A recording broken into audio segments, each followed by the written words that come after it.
Bonjour et bienvenue sur Bain d'Arrêt, la chaîne qui aborde la photographie argentique. Aujourd'hui, je vais te donner ma recette de cafénol Delta, ainsi qu'un test dont tu pourras juger des résultats. C'est parti!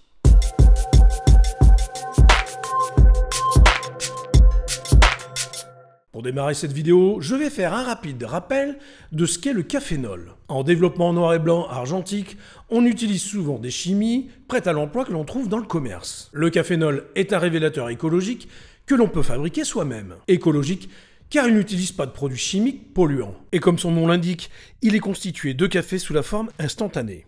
On trouve différentes recettes de cafénol sur la toile et dans les livres pour les films noirs et blancs ordinaires. Mais la recette de cafénol Delta est une variante spécifique. Et si elle se nomme Delta, c'est qu'elle est adaptée à la gamme des films Delta de chez Ilford, mais aussi T-Max de chez Kodak. Précision, ces films utilisent la technologie dite T-grain, c'est-à-dire que les grains, contrairement à un film ordinaire, sont en forme de T, dit tabulaire. La particularité des films à grain T, c'est qu'ils offrent une plus grande surface à enregistrer la lumière et par conséquent, un grain plus fin, des images plus nettes et plus détaillées. Sur le marché, les principaux films à grain T sont les Delta 100, 400 et 3200 pour la gamme Ilford, mais également T-Max 100, 400 et 3200 dans la gamme Kodak. Je précise que la T-Max 3200 n'existe qu'en format 135. Pour la vidéo, j'ai exposé une Delta 100 en format 120, soit 12 vues. Et pour le développement de mon film, il a fallu que je me procure les ingrédients suivants. Du café instantané, le moins cher, car les résultats ne sont pas meilleurs avec un produit onéreux. De l'acide ascorbique pur, du carbonate de sodium en hydre, enfin, il faut 1 litre d'eau déminéralisée. Pour ce qui est du matériel pour notre révélateur, il faut une balance de précision, un verre doseur, une spatule et un thermomètre. La première chose que je vais faire, c'est mettre mon film en spire, puis dans la cuve, pour qu'il soit prêt à être développé. Je précise que le révélateur devra être utilisé dès qu'il sera prêt. Sur les 1 litre d'eau déminéralisée, je réserve 500 ml pour le bain d'agent mouillant que je mettrai dans un bain-marie à 21 degrés. J'y ajouterai le bidon contenant le fixateur une fois qu'il sera prêt. Dans un process, il faut que toutes tes chimies soient à la même température pour éviter les écarts thermiques. Maintenant, je vais te donner les étapes pour la création du cafénol Delta. Je verse 300 ml d'eau déminéralisée dans mon pichet doseur. J'y mets ensuite les 25 g de carbonate de sodium en hydre pour le dissoudre jusqu'à dissolution totale.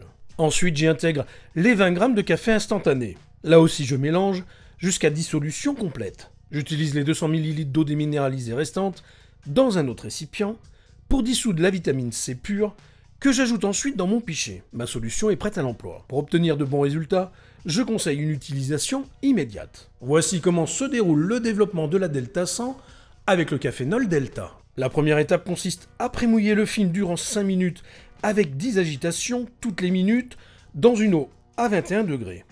Je vide ce bain et j'y mets les 500 ml de cafénol qui sont à 20 degrés. J'agite lentement les 30 premières secondes, puis 3 agitations complètes toutes les 30 secondes jusqu'à 13 minutes. Cela donne cette feuille de temps. Je te mettrai un lien en description pour la télécharger. Ensuite, inutile de faire un bain d'arrêt, 3 rinçages de 10 retournements complets suffiront. On procède au fixage comme à l'ordinaire. Puis l'on rince abondamment son film. Enfin, on le plonge 1 minute dans le bain d'agent mouillant. Il ne te reste plus qu'à faire sécher ton film. Je t'ai donné le process de développement d'une Delta 100. Voici les temps sur la base d'une révélation standard, des films à grain T avec le même type d'agitation. Je te laisse découvrir tout ça en images et te ferai part de mes remarques en suivant. C'est parti!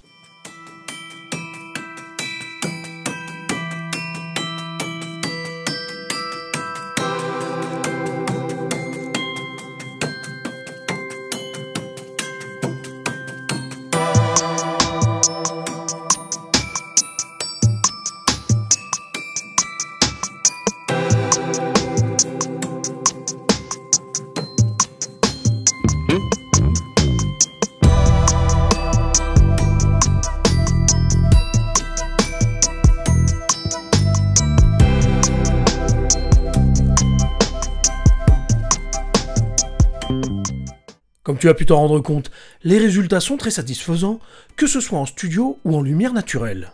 Les contrastes sont excellents, les images sont riches en détails, en plus d'être très nettes. Je précise que les images n'ont reçu aucune retouche de niveau ou de correction d'exposition, elles sont brutes de scan.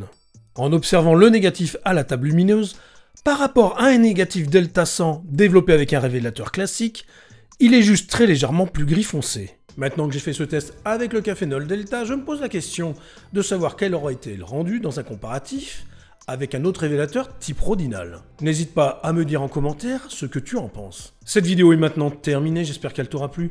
Si c'est le cas, n'hésite pas à la liker et à la partager sur tes réseaux sociaux. N'oublie pas de t'abonner à la chaîne si ce n'est pas fait, c'est très important.